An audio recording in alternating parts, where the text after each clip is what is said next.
السلام عليكم ورحمة الله وبركاته. ازيكم عاملين ايه؟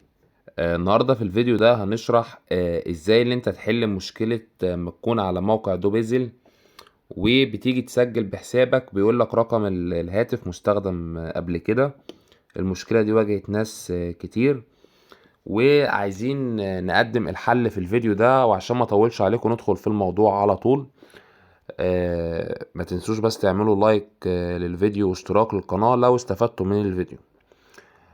زي ما قلت في اول الفيديو، الناس اللي بتواجهها مشكلة لما تيجي تسجل يقول لك رقمك مستخدم بالفعل، الحل بسيط جدا. هتقوم داخل على الاعدادات من الحساب زي ما انت شايف كده، اهي الاعدادات اهي، وهتختار الاعدادات. هيقول لك الخصوصية ولا الاختيارات، هتدوس تالت اختيار اللي هو ادارة الحساب.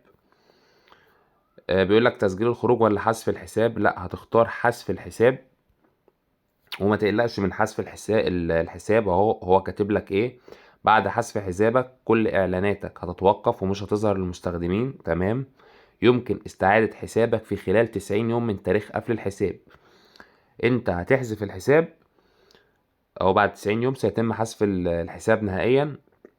انت الرقم اللي هو بيقول لك مستخدم بالفعل اللي انت مسجل بيه ومش راضي يتاكتف، هتقوم عامل حذف للحساب.